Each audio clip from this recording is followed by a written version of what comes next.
नमस्कार, मी भाग्यश्री फाटक. मार्केट आणि मी हा सोप्या मराठीतून शेअर मार्केट समजावून सांगण्याचा माझा एक उपक्रम.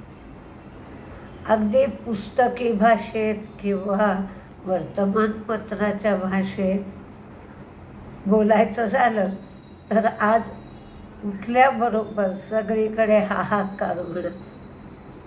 अख्खा रात्रभर पाऊस पडलेला असल्यामुळे केबल नाही, इंटरनेट नाही आणि डेट्यावर जरी आपण मोबाईलला चालू केलं तरी 2 मिनटं येत आहे कनेक्शन, 2 मिनटं जात आहे. कनेक्टिव्हिटी पूर्ण खराब. त्यामुळे अजूनही इंटरनेट आलेलं नाही तर डेट्यावर व्हिडिओ लवकर अपलोड होत नाही. तरी पण करायचा प्रयत्न आपण सोडायचा नाही. माझ्या ध्येय आहे, पुस्तकाचंही ध्येय वाक्य आहे, प्रयत्न वाळूचे बघायचं. आपल्याला माहीत आहे तेल गळत नाही, पण आपण प्रयत्न करत राहायचं. तशापैकी आजची कथा आहे. तर जर इंटरनेट आलं तर पटकन तुम्हाला व्हिडिओ मिळेल. इंटरनेट नाही आलं तर मिळू शकणार नाही. तरी पण मी प्रयत्न केला आहे. फॉरेन इन्व्हेस्टर्सची खरेदी आहे 630 कोटीची. डोमेस्टिक इन्व्हेस्टर्सची पण खरेदी आहे 2405 कोटीची. क्रूडचा भाव मात्र उतरला आहे. कुठेतरी दया आली पाहिजे ना. तसा क्रूडचा भाव उतरला आहे.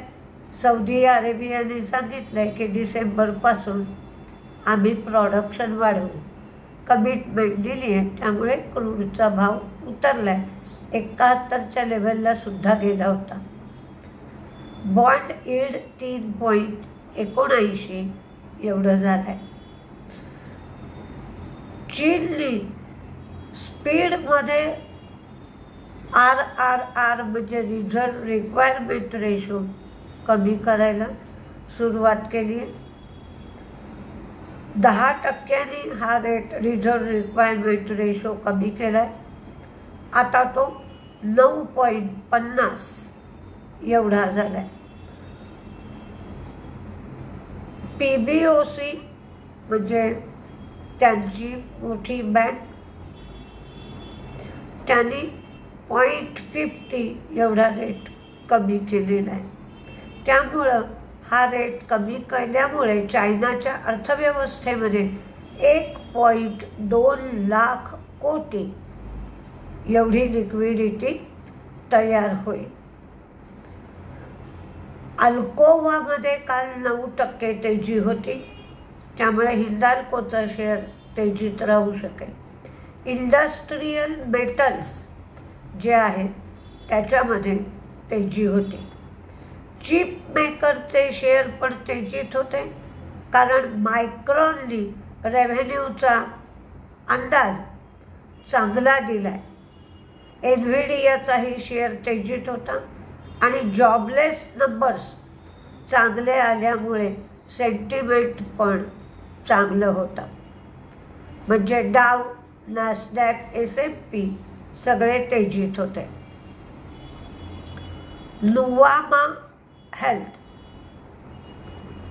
नुवामा हेल्थमध्ये ई कॅपिटल आणि एडल फायनान्स 6.4% इक्विटी विकणार आहे.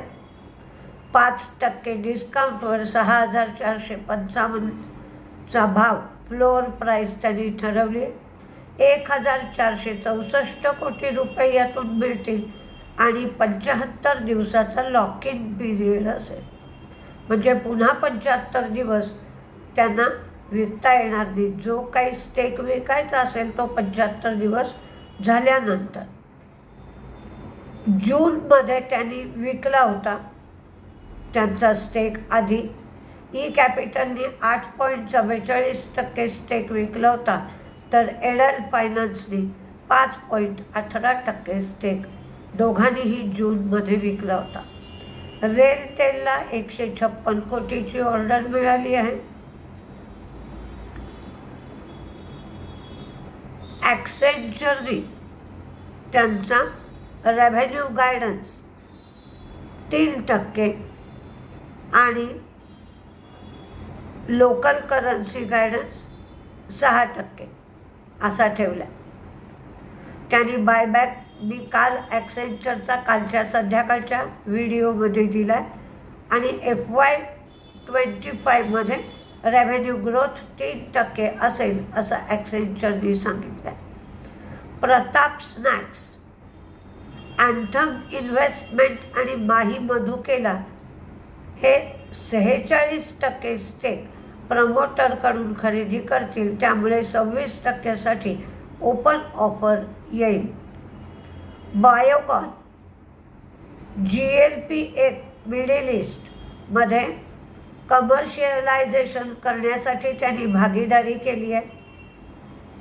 डायबिटीज आणि वेट मॅनेजमेंटसाठी त्या औषध वापरलं जातं.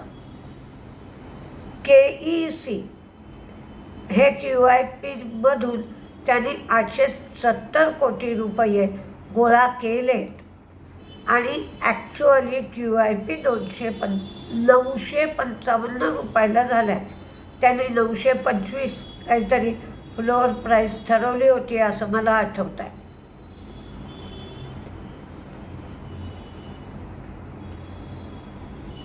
ज्युबिलंट फार्मोवा यांचं US FDAने 18 ते 25 या कालावधीत तपासणी केली होती.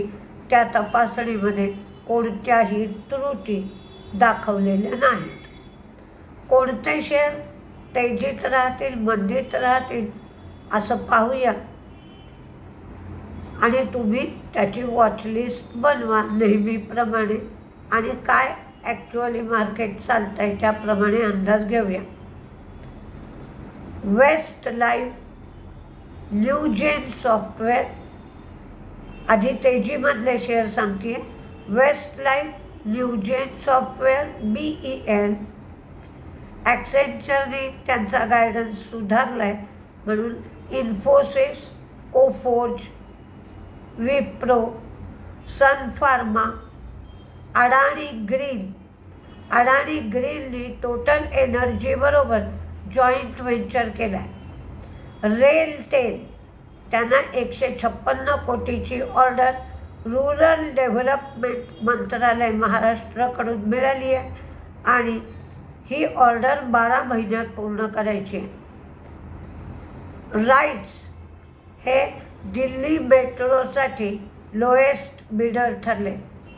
मी तुम्हाला सांगितलं इंडस्ट्रीयल मेटलमध्ये तेजी आहे म्हणून Hindustan Zinc, Hindustan Copper, Vedanta, NMDC ह्या सगळ्या इंडस्ट्रीयल मेटलमध्ये तेजी राहू शकते. Canara Bank, Asian Paint, Pidilite, HPCL, BPCL, IOC हे सगळे क्रूडमध्ये कमी झालं आहे. क्रूड 71च्या जवळपास आलं आहे म्हणून तेजी राहू शकते. ITC रेकॉर्ड लेवलला ट्रेड करतोय आणि इंडियन ITCचा जो हॉटेल विभाग आहे तो हॉटेल विभाग वेगळा करण्याची रेकॉर्ड डेट जवळ येत चालली आहे म्हणून.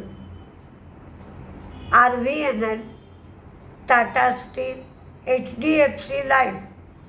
सरकारने एकदा कायद्यात बदल केला की सर्व प्रकारचा विमा HDFCला विकता येईल, HDFC लाईफला.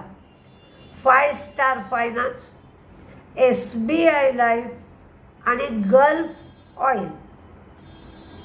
मंदीमध्ये मात्र L&Tचं टार्गेट 3,500 वरनं 3,000 केलं आहे म्हणून HSBCने हे टार्गेट कमी केलं आहे आणि झायडस लाईफचंही टार्गेट कमी करण्यात आलं आहे.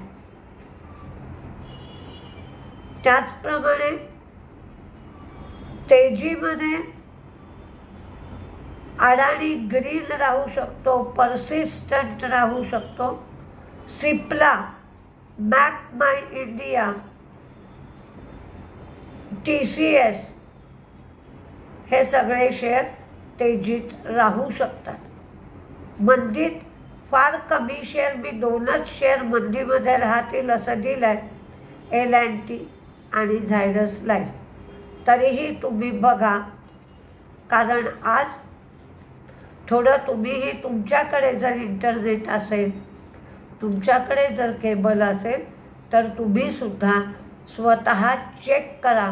पूर्णपणे आज व्हिडिओवर याच्यावर अवलंबून राहू नका। म्हणजे नेहमीच स्वतः चेक करणं हे कधीही चांगलं, पण आज केबल येते जाते, डेटावर उघडताय नाही उघडताय, कनेक्शन मिळतंय, कनेक्टिव्हिटी चांगली नाही आहे, रात्रभर पाऊस पडतोय, या सगळ्या अडचणींमुळे तुम्हीसुद्धा जे काही मी दिलं आहे ते चेक करा।